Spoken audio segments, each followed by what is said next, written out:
What's up, guys? This is my first video on this account. People keep texting me. Okay.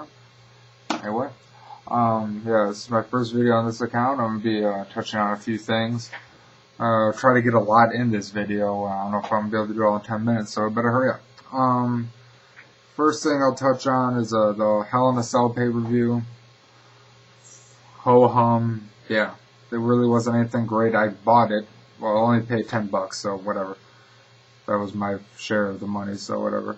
But yeah, it was not that great. Taker beat CM Punk in the first match of the night. I was just sitting there like, really? For the opening match, Undertaker versus CM Punk. It was really relatively short. It was about 10 to 15 minutes. I mean, that's not short, but short for a Hell in a Cell match. It was alright.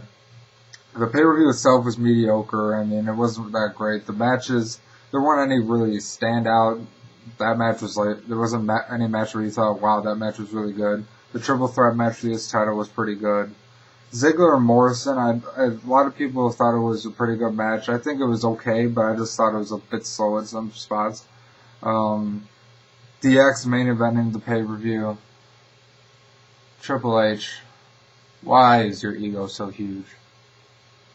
To have DX main event with Legacy, and you have 2 championship Hell in a Cell matches, which, quite honestly, were not Hell in a Cell matches.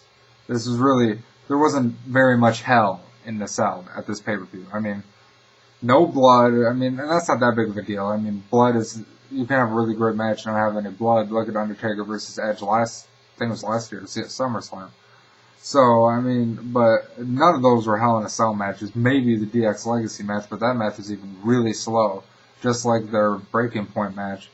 I mean, I guess some people like that, but it's just so slow. It's just like, come on. I'm all for building up a match and having a long, really good match, but it's just so slow. I just fall asleep. I just don't even want to see the end of the match. I mean, I was already mad enough that Triple H was main eventing the pay-per-view, so they really didn't have any chance, but I just really think it was slow and boring. And yeah, in response to Spitternet's video about Raw and his 5 major problems with Raw, I agree with the whole Raw host thing. I mean, personally, I just think it needs to end now. Just end it. Cut it. It's so old. I mean, there were some good ones, like Shaq was good. I mean, he's my favorite basketball player of all time, so that was cool, and he was really good. There's a few others, but I mean, it's just getting really old, really fast. I mean, get back to wrestling. The Rock is being booked for January 4th to be the guest host, so that means that it's probably going to go for at least that long. Like, really. It's just unreal that they're going to keep this going. And last week was Ben Roethlisberger. Last week, Al Sharpton. Really? He's talking about education reform? I mean, I myself am, like, ideologically, I'm a Democrat, so obviously I don't like Al Sharpton, but still, any politician being the guest host of Raw is just, we don't care. We're there, like, I agree with Sprinter, we're there to watch wrestling. We don't give a damn about him and Newt Gingrich trying to have education reform. We don't care. That's why do you think, like, the whole crowd booed him in Albany, New York? Well, I mean, it might also be because New York is a notoriously, like, liberal-type state, but still. Like, no one likes Al Sharpton. A lot of Republicans don't even like Al Sharpton, so why is he there? And he, not surprisingly, had the lowest rating of any guest host. I mean, like TV rating. Next week is going to be the host of Access Hollywood. I don't even know who these fucking people are. I don't even remember their fucking names. I had no clue who the hell they were until they explained who they were. Like, I'm not even gonna watch Raw. I have to be honest. I will not watch Raw next week. I'm just completely tired of it. I'm sticking to SmackDown and TNA. I'd rather watch, at this point, ECW is, at some points, more interesting than Raw is right now. It's ridiculous. and the fact that they're trying, like, why this week I give them a bit of a bye on the whole ratings thing. They didn't have much of a chance going up against the Packers-Vikings game, which pulled this isn't confirmed, but what is being reported is a 14.2 TV rating. Holy crap. WWE is ecstatic when they get 4s, but 14.2, holy shit. That would be the highest TV rating in WWE history. So, like, wow. That's like, way up there.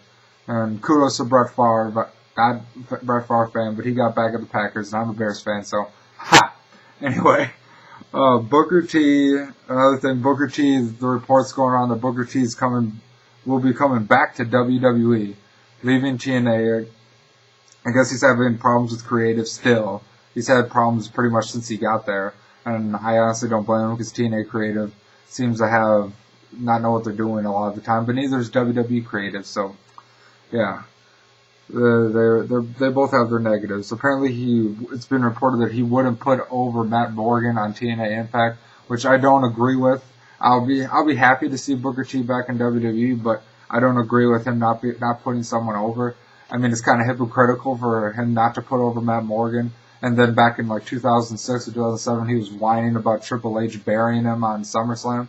You're doing the same thing. So, I mean, yeah, I think his ego might be getting to him a little too much, but it'll be interesting to see him back in WWE, which is what they're thinking he's going to do. So we'll see. We'll see if that happens. It may not. I also wanted to touch on the Undertaker's. It seems at least the internet wants to make you think that it's imminent at this point, but I don't believe that for a second, honestly. I mean, it could be serious, or it could be the same speculation that goes around every WrestleMania since like WrestleMania 19, 18, every WrestleMania that people think he's going to retire. So that's where it makes me hesitant, but there's reports that he might have had a hip replacement, but I just really don't see that because the way he moves, I mean, Hulk Hogan got a hip replacement and you can tell, like, the way he moves. He never really moved that great, but you can tell. Undertaker wouldn't be able to do all the stuff that he can still do with the hip replacement. A lot of people think because he's lost endurance and he's a bit slower. The man's 44 years old coming back from hip surgery. Give the guy a few matches to come back. Or to get back in the flow. Just because they're freaking out because his first match in Puerto Rico was so dreadful or he didn't look that great. He's old. Give him some time. And even if he is winding down, which I'm sure he is, I mean, he's 44 years old. I mean, I don't mind if he retires, but don't, like, knock him, like, because all of a sudden he's so much slower. He's old. Give him some time. So give him a little time to get back in the flow of things, and I think you can see some good matches, I'm hoping. But if not, then he's had a great career. I personally would say that he's the greatest wrestler in WWE history. Some people may say Stone Cold. Some people may say The Rock or Bret Hart or Shawn Michaels. I would put Undertaker right up there with him. So, I mean, he's had a great career if we're winding down towards the end. But, yeah, that's pretty much going to wrap up what I wanted to talk about. There'll be new videos coming up soon. Subscribe if you guys want. I think the box is over there. I'm pretty sure. But, yeah, just subscribe if you guys want and leave me comments what you think. And I'll see you guys